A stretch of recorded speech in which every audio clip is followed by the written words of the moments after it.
Well, I made a list of the best abilities, how about the worst ones? And I'm not counting something like find passages as bad, because just because I know where all the passages are now doesn't mean the ability is useless. It did still help me to get to where I am now. But also a lot of these abilities aren't necessarily bad in combinations with other things, but well, actually I think guard and cover will be a good starting point for what I mean.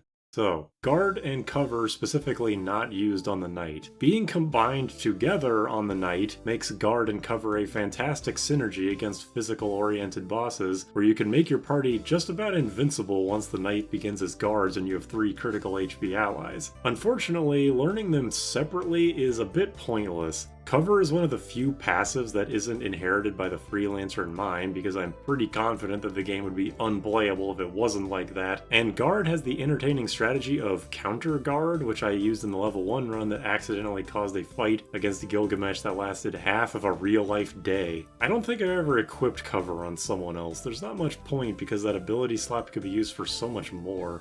Early game, since Poison and Blind are so omnipresent and your HP values are so low, Chakra is a great starting healing ability, but it very quickly falls off once you start getting more HP and those debuffs become much less common. Plus, the healing is based on your magic stat, and Monk has the worst of all jobs, so you know. At least it makes for a better heal for magic jobs, but even with a summoner chakra, I think I'd rather just throw up White Wind or Cura. I guess I should just say this now, an overarching thing about these abilities is the fact that you have to dedicate an entire ability slot to use them.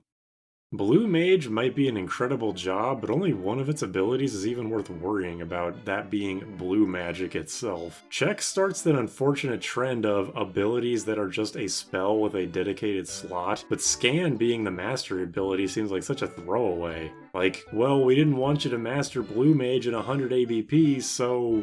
And then the thought ended there. But in a way, I'm at least thankful that they didn't make Blue Magic the mastery ability. That would make this game significantly less fun.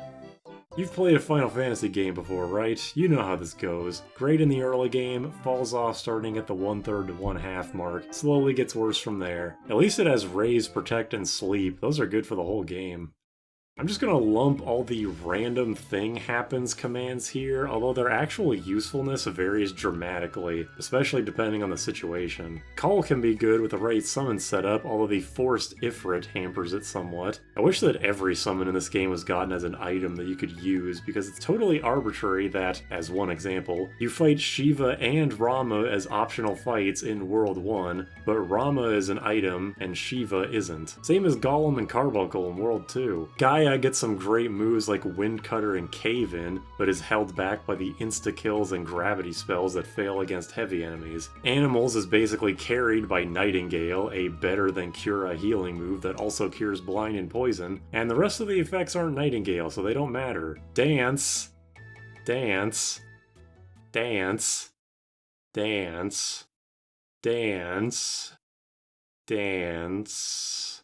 Berserk, the status effect, is selectively useful. It does give you a 50% damage boost, but never being able to do even the bare minimum, like using a potion to heal yourself under any circumstance, or even change your row, is ungodly terrible. Just use the Berserk spell. Calm and Flirt are basically just stop, but enemies can be selectively resistant to them. Stop already isn't an amazing status. Best use is Stop Song from the Bard, and it blows Stop the spell out of the water. So dedicating a whole ability slot to them just doesn't feel worth it, even if the ABP requirements are super low. Especially Flirt. Like, Dancer is gotten from the last crystal, so surely all your characters have at least one decent secondary ability that's better than fucking Flirt. Jump is kind of fascinatingly bad. You force aggro onto your other party members, you only do double damage if you have a spear equipped, which is not a good weapon type, and the only non-dragoon job that can use equip spears and jump is Mime, and the practicality of that is debatable, to put it lightly. That more than one enemy has a dedicated anti-jump move is one of the more interesting design decisions made by the devs. It tells a story of what the Dragoon might have used to be like during the development period. But yeah, jump blows. Once again, Dragoon shows that it's a very confusingly designed job. This drain effect is super weak, and the Dragoon can't even use MP by default. Plus, it's not even like it can use magic and lance at the same time. Magic jobs probably wouldn't get much use out of it anyway, because again, the effect is weak, and MP recovery both isn't that necessary, and way better gotten out of Mix or even something like Fusion. And as secondary abilities for mages go, since magic is just amazing, why not just use equip shields or something? I couldn't consider a full party Asuna or Raise to be bad abilities at all, but Mix being the second thing the chemist learns and the first active ability really throws the entire job out of whack. I have used Recover for Halicarnassus's Toad move, but that's about it. If you're in a situation where 2 or 3 of your party members are dead and the Revive guy is the only surviving one, then that's probably a once-in-a-lifetime moment and you should cherish that more. I hope you recorded it. Plus, dedicating a whole ability slot to a Revive still kind of misses the point. Resurrection or Raise are great because they're backup abilities in case your current strategies go awry. Putting Revive not only lessens the amount of things you can do, but you're basically admitting my party members are going to die a lot and I'm not going to be able to stop it. And like, come on, have some fucking confidence in yourself.